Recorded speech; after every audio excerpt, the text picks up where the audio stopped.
Magandang hapon, another day, another ride. Welcome ulit sa aking page mga ka-rides. Artrick here. So, kamusta kayo? Sana ay okay lang kayo mga ka-rides. Ako okay lang. For today's video balik tayo sa pagmumubit pag sa sideline. So ito na nga, may nakuha na akong booking dito. Papunta na ako sa pick up location ng ating first passenger.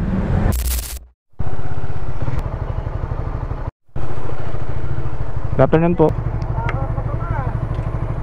Sexy naman ako ba?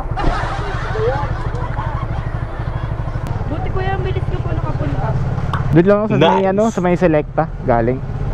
So proceed namin mga ka-ride sa kanyang drop off sa may Galas, Quezon City.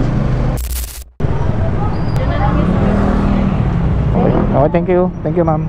So yun mga ka-rides, na-drop ko na ang ating pasahero. So habang papunta rito, may pumasok na ulit na booking. So punta na natin.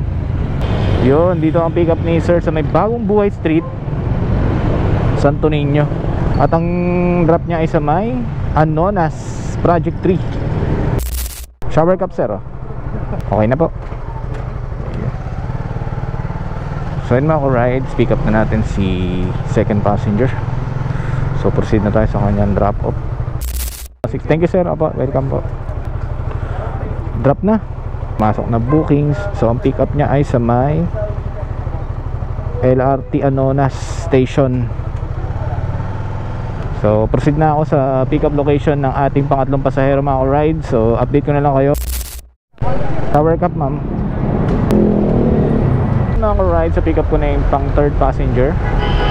And 7.6 km ang distansya niya sa kanyang drop off location. So U-turn tayo dito at medyo matraffic. Feel the Christmas season. So yun nga mga rides, update ko na lang kayo. Okay, 113 ma'am. Ma'am, thank you. So yun mga ka-rides, drop ko na ang ating pangatlong pasahero. Yung mga biyahe natin ngayong week na to lagi tayong palapit sa bahay. Pangatlong pasahero pa lang palapit na sa bahay, no? Pinapauwi na agad tayo. Ay nako, ano ba yan? Wala, ganun talaga.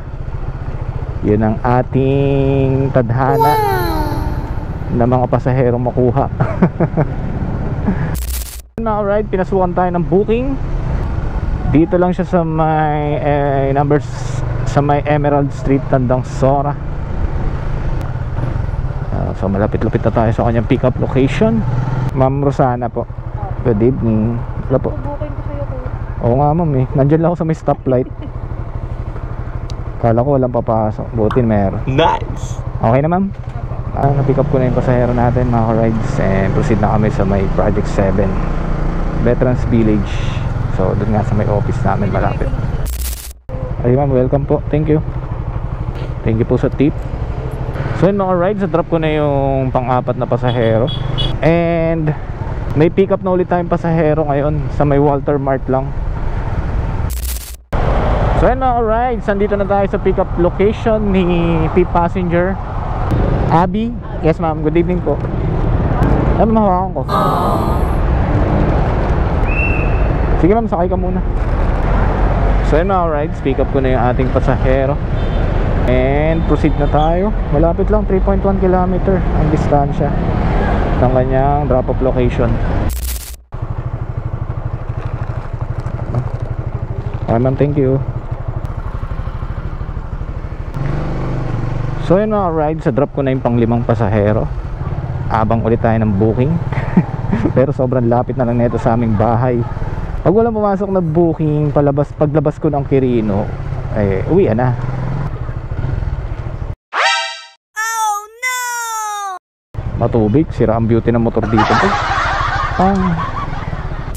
Mga rides, pinasukan ulit tayo ng booking, pang-6. Dito lang, malapit lang din to sa amin. Papunta to ng Gulod. Ito po. Okay sir, let's go. So yun mga ka-rides, at na-pick up ko na nga ang ating pang-6 na pasahero. And proceed na kami sa kanyang drop-off location. yun mga ka-rides, na-drop ko na. Labas na ulit tayo ng SM, papuntang SM Nova. So yun mga ka-rides, dito ko na lang muna tatapusin ang ating episode for tonight. Dahil wala na rin pumasok na booking mula dun sa Gulod, Novaliches. So yun, salamat sa panonood, like and share ng aking mga video mga ka-rides. So, and thank you rin kay Lord sa pag-iingat. And safe na naman tayo makakauwi sa ating pamilya. At safe nating nahatid ang mga pasahero natin. So yun mga ka-rides, salamat po sa inyo. God bless us all.